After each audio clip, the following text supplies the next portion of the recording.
Ya, Assalamualaikum warahmatullahi wabarakatuh dan selamat siang warga Gorontalo dimanapun yang Anda berada. Pemilihan Gubernur Gorontalo sebentar lagi akan dimulai eh, pada bulan November tahun 2024 ini.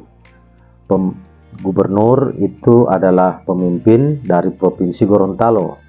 Makanya posisi gubernur ini sangat penting untuk membawa Gorontalo pada satu uh, mimpi kemakmuran, mimpi kesejahteraan, dan mimpi keadilan. Seperti kita ketahui bahwa Provinsi Gorontalo ini adalah salah satu provinsi yang memiliki sumber daya alam yang sangat besar, dari laut, daratan, kemudian posisi geografis gitu ya, dan kemudian isi di dalam tanah yang penuh dengan mineral, logam seperti emas, tembaga, besi, dan lain-lainnya. Begitu juga di dalam Laut Gorontalo, antara bagian utara ada Laut Sulawesi, kemudian bagian selatan ada Laut Teluk Tomini gitu, yang sangat subur dengan sumber daya perikanan dan sumber daya pariwisata serta potensi jasa transportasi. Jadi kemudian Gorontalo di daratnya itu tanahnya sangat subur, tumbuh subur berbagai macam tanaman pangan, dan tentu harusnya ini bisa membawa Gorontalo pada kesejahteraan dan kemakmuran. Namun hari ini rakyatnya dalam kondisi miskin dan tidak menentu arah hidupnya. Tentu ini adalah tugas pemimpin. Dalam hal ini gubernur ketika diberi amanah atau terpilih nanti pada pilkada tahun 2024 ini untuk mengeluarkan Gorontalo dari lembah gelap yang suram ini gitu. Nah, untuk itu rakyat Gorontalo tidak boleh salah memilih pemimpin, tidak boleh salah memilih gubernur. Karena kalau salah memilih pemimpin atau memilih gubernur, maka semua harapan-harapan itu hanyalah tinggal mimpi kosong dan satu kegagalan kita sebagai rakyat yang memiliki harapan dan cita-cita gitu. Tentu anak cucu kita juga akan menjadi korban dari kesalahan kita dalam memilih pemimpin. Makanya momen pilkada atau pemilihan gubernur Gorontalo hari ini, atau pemilihan bupati atau pemilihan wali kota, ini adalah momen kita sebagai rakyat agar memilih pemimpin yang benar-benar sesuai dengan harapan kita gitu. Jadi saat pilpres kemarin ya, salah satu calon yang banyak pendukung di Gorontalo itu adalah Anies Baswedan gitu. Jadi Anies Baswedan itu mendapatkan urutan 2 di Gorontalo ya, dengan jumlah suara 227.000. Ini suara yang cukup banyak. 227.000 itu seandainya, mudah-mudahan tidak ada kecurangan ya, sehingga suara Anies hilang gitu kan. Jadi itu kita harap tidak ada kecurangan kemarin di Pilpres Gorontalo gitu. Mudah-mudahan tidak ada gitu. Nah, kalau ada ya tentu suara Anies lebih banyak dari 227.000, mungkin 400.000 gitu. Sehingga kalau ada curang biasanya hilang suara, tapi mudah-mudahan tidak ada kecurangan Pilpres kemarin di Gorontalo gitu. Tapi memang hakim saat sidang di MK kemarin, 3 hakim itu memperlihatkan menemukan adanya hal yang aneh dan itu bisa dikategorikan curang, sehingga 3 hakim merekomendasikan untuk PSU, pemilihan suara ulang di Pulau Jawa, Kalimantan, dan pulau-pulau lainnya gitu. Namun 5 hakim mengatakan tidak. Jadi ya sudah begitulah gitu. Yang jelas Anies mendapatkan suara yang cukup banyak di Provinsi Gorontalo. Artinya pendukung Anies di Gorontalo itu cukup banyak gitu. cukup untuk memenangkan seorang calon gubernur. Jadi dalam kontestasi pilkada di Gorontalo untuk calon gubernur, jika seorang calon mendapatkan suara sekitar 280.000 atau 300.000, maka calon itu sudah bisa dipastikan pemenang pilgub atau pemenang kontestasi calon gubernur di Gorontalo. Jadi biasanya berkisar 280.000 atau sampai 300.000. Nah, basis atau suara pemilih Anies di Gorontalo itu mendapatkan 227.000 itu. Dan mayoritas yang memilih Anies itu bukanlah anggota partai yang aktif gitu. Jadi itu rakyat, kebanyakan rakyat umum gitu, yang bagaimana mereka itu disosialisasikan figur Anies dari kalangan relawan, kemudian ada simpatisan gitu.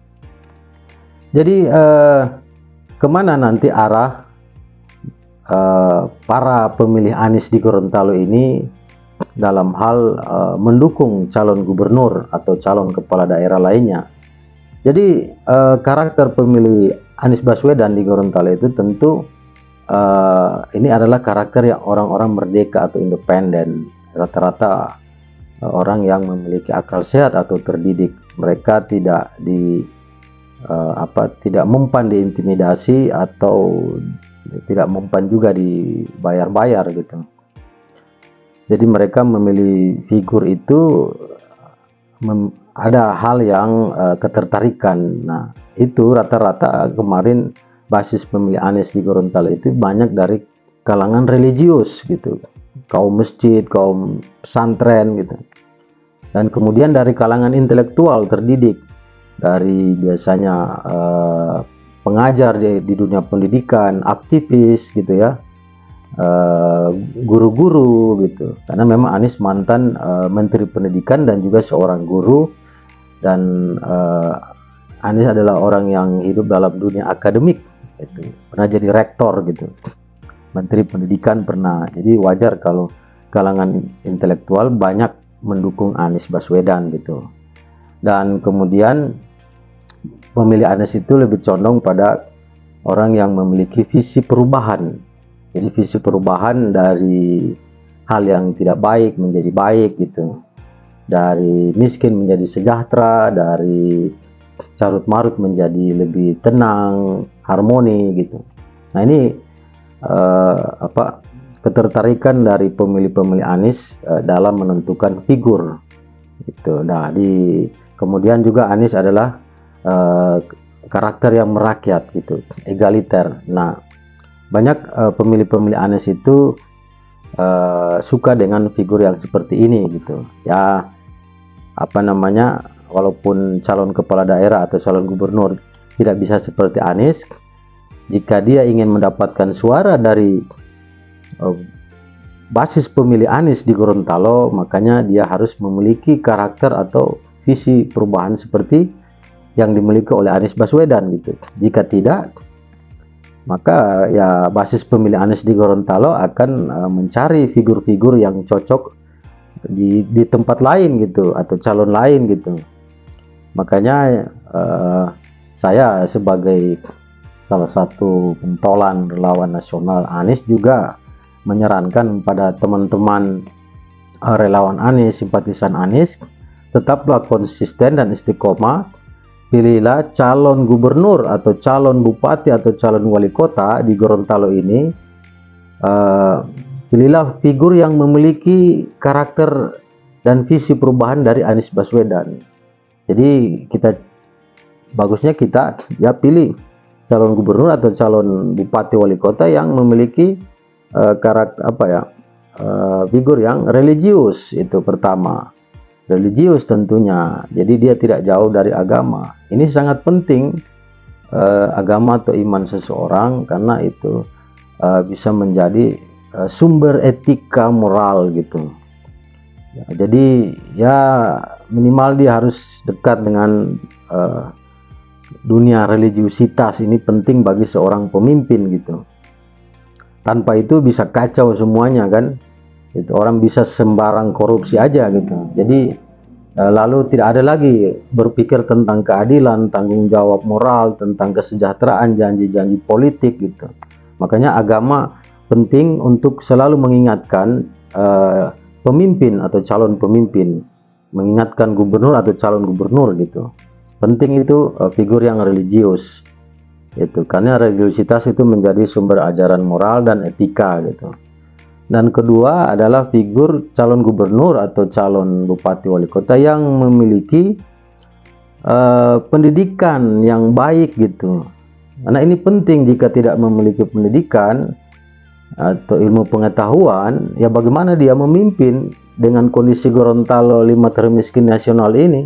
Bagaimana cara dia bisa mengeluarkan rakyat Gorontalo dari lembah kegelapan kemiskinan seperti ini jika dia tidak punya satu ilmu pengetahuan, ilmu ekonomi yang cukup mumpuni gitu, atau manajemen ekonomi daerah Gorontalo yang bagus gitu. Jadi pentingnya juga selain religius, figur calon gubernur atau kepala daerah di Gorontalo yang harus kita pilih, yaitu ya memiliki pendidikan yang baik gitu, ilmu pengetahuan gitu. Dan kemudian figur yang memiliki visi perubahan. Nah, visi perubahan ini sangat penting teman-teman, karena kalau dia cuma pro status quo, ya artinya dia setuju dengan kondisi Gorontalo seperti ini, tidak ada perubahan, tidak bergerak, cuma stagnasi seperti ini, diam di tempat seperti ini. Jadi hanya rutinitas belaka gitu, mengharapkan APBN dari pusat, kemudian menjalankan birokrasi seperti umumnya. Ya Gorontalo akan tetap seperti ini saja, tidak ada satu lompatan untuk mencoba keluar dalam peningkatan ekonomi, pendidikan dan akses pendidikan, peningkatan pelayanan publik, ya kan? Dan daerah investor juga mungkin tidak akan tertarik pada wilayah daerah yang tidak punya satu progresivitas dalam birokrasi pemerintahannya, atau pemimpinnya malah hanya duduk datang dilantik jadi gubernur atau bupati wali kota dan kemudian duduk saja, hanya melaksanakan rutinitas, ketemu ini, ketemu itu, ini berangkat lagi ke luar daerah, pulang lagi, begitu terus. Gorontalo pasti tidak akan berubah gitu. Makanya itulah penting visi perubahan. Jadi untuk teman-teman jaringan relawan dan simpatisan Anies, pilihlah figur calon gubernur atau calon bupati wali kota yang memiliki figuritas seperti Anies Baswedan tadi. Ini adalah cita-cita yang luhur yang akan tetap diperjuangkan hingga sampai kapanpun. Tentu dalam konteks ini untuk Provinsi Gorontalo dan seluruh kabupaten di Gorontalo gitu, dan wali kota dan kota Gorontalo tentunya. Dan kemudian adalah figur yang merakyat itu.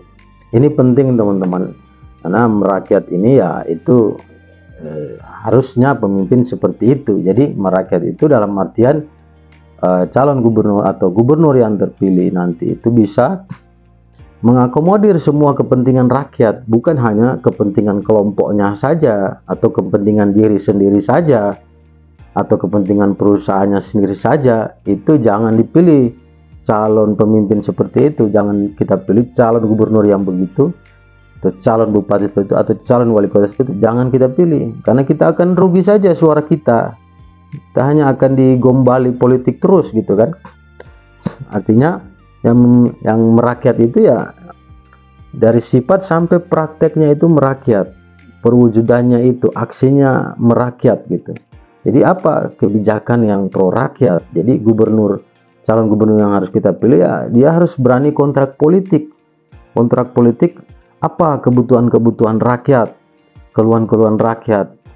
Nah itu dalam program dia harus paparkan dan harus wujudkan. Jadi nanti kalau dia memimpin, nanti terpilih sebagai gubernur atau wali kota dan bupati, dia harus menjalankan kebijakan-kebijakan yang pro rakyat, di mana itu adalah hasil dari aspirasi rakyat di Gorontalo gitu. Nah saat Anies memimpin gubernur DKI Jakarta beberapa tahun lalu, ini salah satu yang dilakukan oleh Anies. Jadi dia kumpulkan aspirasi rakyat dari rakyat, kemudian itu menjadi satu kebijakan itu. Nah, inilah yang disebut merakyat. Jadi merakyat itu bukan hanya nongkrong-nongkrong bersama rakyat. Oh, tidak begitu maksudnya. Tapi juga harus ada diwujudkan dalam kebijakan yang pro rakyat. Itu yang disebut figur yang merakyat. Nah, kita harus pilih calon gubernur Gorontalo, calon bupati dan wali kota yang memiliki sifat atau figur seperti ini. Nah, sehingga suara kita itu buat teman-teman jaringan relawan dan simpatisan Anies atau pemilih Anies, suara kita jangan sia-sia, jangan rugi sia-sia. Jadi kita harus selektif dan kita lihat calon-calon pemimpin di Gorontalo di Pilkada bulan November tahun 2024 ini. Oke teman-teman, sekian dulu. Jadi saya membahasnya, Anda menyimpulkannya.